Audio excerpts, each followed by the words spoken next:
չի կարող Ադրբեջանի զորքերը գա քո տարածքում լինի, քեզ մի փաստաթուղթ հակամարտության կարգավորման ստորագրես,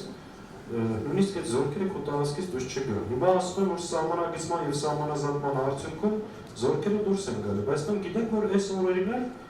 իրենց դիրքերը ամրապնդելու կապիտալ շինարարություն անում Ադրբեջանը Հայաստանի տարածքում։ Սա մեկ ապացույց է ևս, որ Ադրբեջանը չի պատրաստվում նույնիսկ սահմանագծման սահմանազատման արդյունքում Հայաստանի տարածքից դուրս գալ։ Հետևաբար այդ խաղաղության մասին խոսելը թույլ է ու անիմաստ, հիմնավոր չի։ Երկրորդ արդյոք այդ թուղթը մեզ բերել է երաշխիք, որ Ադրբեջանը չի արձակվելու, բնականաբար ոչ։ Նախ մենք ինչ ենք ասում ենք, որ եթե ուզում ենք այդ խաղաղությունը, այսպես ասած, Ադրբեջանի հետ լինի անդառնալի եւ անշրջելի,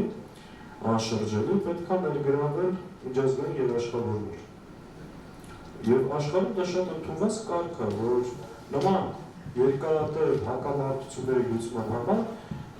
արժեք կշիռ ներկայացնող գերտերություններ դառնում են